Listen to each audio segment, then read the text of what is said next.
people, it's your girl Fahana and I'm here today with Lyric TV Hammersmith. Who are we? LYC! Do you think the BBC judge us too quickly on the way we look and the way we speak? I'm here to find out if we've got the BBC all wrong. Stick with us while we find the answer by putting the BBC staff under the spotlight. And then we have an exclusive interview with One Extra's DJ Ras Kwame, here to tell us his point of view. And here he is, Ras Kwame. Thank you for taking some time out and talking to me. No problems at all. The way you're dressed, the way you look, the way you talk, would you find it difficult to maybe apply for a job elsewhere in the BBC? So for myself personally, I don't think I'd have a problem getting a job anywhere within the BBC as long as it suited, I suited the requirements for the job. We did a social experiment. The question we asked them was, if you wanted to hire one of these guys, who would you pick? What do you think they said? I think they'd have chosen me all day. I really do. Well, let's see what really happened. I'm going to show you a photo of two gentlemen, A and B, and instantly I'd just like you to say who you think would be more acceptable for a job in the BBC. Oh gosh, kind of depends on the job. It'll be the one on the left, the more presentable. Instant reaction is B for the BBC.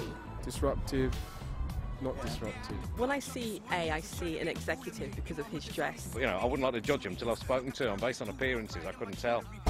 So Ross, how did you feel about some people calling me disruptive? Disruptive? I'm absolutely gobsmacked. Anyone who actually inquired as to what the job was going to be, it's the intelligent thing to do and the way to move forward. I mean, it's absolutely ridiculous if you can draw a conclusion about someone from a picture, you know, regardless of how they look. You know what I mean?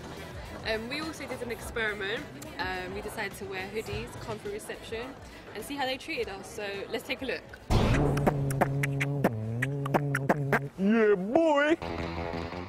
We went to the BBC reception dressed up in two styles, street versus smart. Let's see how they treat us. We're just coming in just to see what work you've got available. That's what I'm telling you. If you get the newspaper, yeah. I'm trying to have contact. Is that all you can offer me? I mean, we've just walked literally like half hour just to get a newspaper. Is that all you can offer me? Like? There's no job.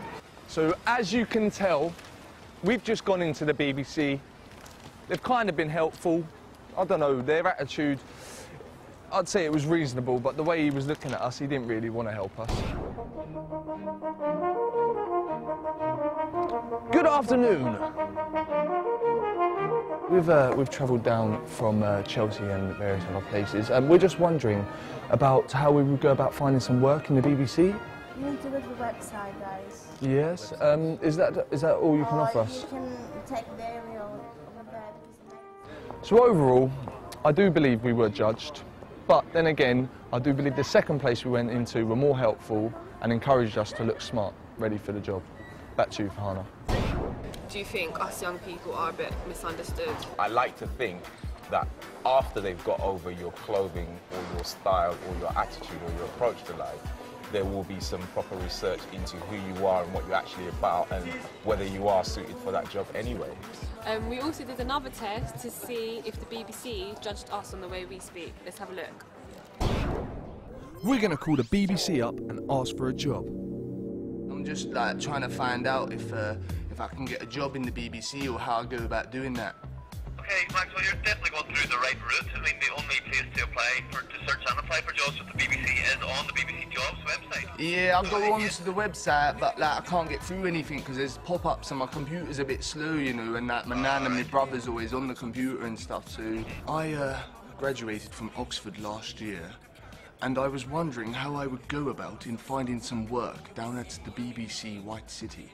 Okay, now all our positions, no matter where they are in the UK, are all advertised online on the BBC Jobs website. How do you think that turned out, Maxwell? Well, I didn't think it was going to go like that, you know. I mean, the BBC, they give me a lot of information. I mean, overall, I guess I was wrong on my view of the BBC. Well, definitely, I agree. I think the BBC doesn't judge someone on how they sound. Back to you, Fahana. You! So, Ross, do you think young people get judged on the way we speak? It's not so much the way you speak, it's more about how much the other person understands. I.e., you can't go into the bank slanging.